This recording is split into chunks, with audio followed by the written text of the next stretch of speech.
Malheureusement, dans nos sociétés contemporaines, les valeurs de politesse et de modestie sont souvent perçues comme des signes de faiblesse. Cette évolution des mentalités soulève des questions essentielles sur notre rapport à l'expression de soi et à la communication interpersonnelle.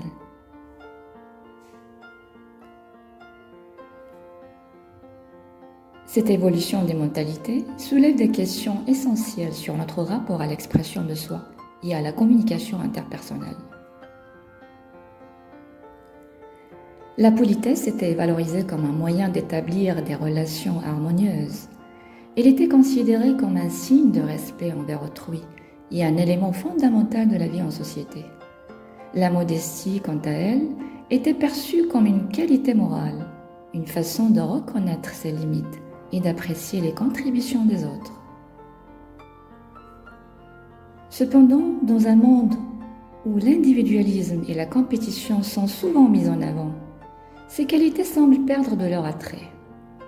La politesse est parfois interprétée comme une forme de passivité et la modestie comme une incapacité à s'affirmer. Ceux qui s'expriment de manière assertive, même au prix de la vérité,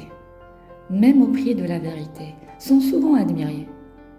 Cela crée un paradoxe où le besoin de reconnaissance et de validation prime sur le respect et l'écoute. Aujourd'hui, la tendance à vouloir se montrer et à prendre la parole à tout prix est accentuée par les réseaux sociaux et la culture de l'image. Les individus qui parlent beaucoup et cherchent à se démarquer, même lorsqu'ils ont tort, sont perçus comme des figures d'autorité.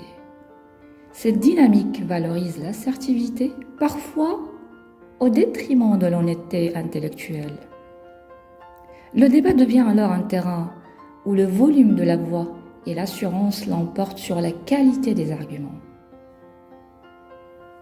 Cette évolution, ou plutôt cette transformation, a des conséquences notables sur nos interactions. La communication devient souvent plus conflictuelle, car chacun cherche à imposer son point de vue sans réellement écouter l'autre.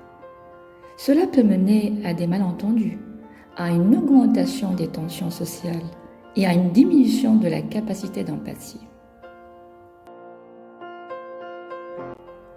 Face à cette situation, il est crucial de repenser notre rapport à la politesse et à la modestie.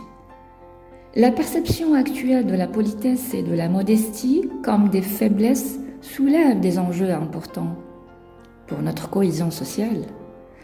En redéfinissant ces valeurs, nous pourrions encourager une culture de dialogue respectueux et constructif, où chacun se sent entendu et valorisé. L'enjeu est de trouver un équilibre entre l'affirmation de soi et le respect d'autrui. Ainsi, la modestie ne signifie pas se dévaluer, mais plutôt reconnaître ses propres compétences sans en faire étalage.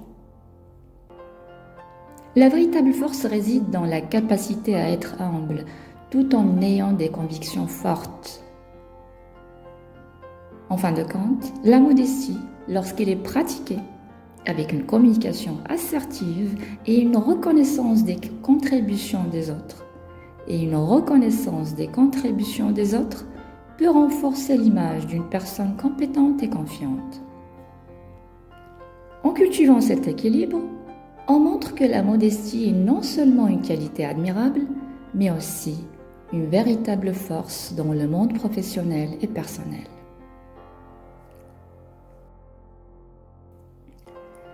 De plus, il convient de noter qu'il existe une confusion regrettable entre la gentillesse et la naïveté. Être gentil n'implique pas d'être bête. Il est possible d'être à la fois respectueux et assertif. Cette distinction est essentielle. En effet, les individus véritablement forts et équilibrés dans leurs interactions sont souvent les plus modestes et respectueux. Leur force réside non seulement dans leur capacité à s'affirmer, mais aussi dans leur intelligence. Ils n'ont pas besoin de se montrer ou de prouver leur valeur. Cette confiance en eux, associée à leur attitude à écouter et à valoriser les autres, favorise des relations saines et constructives.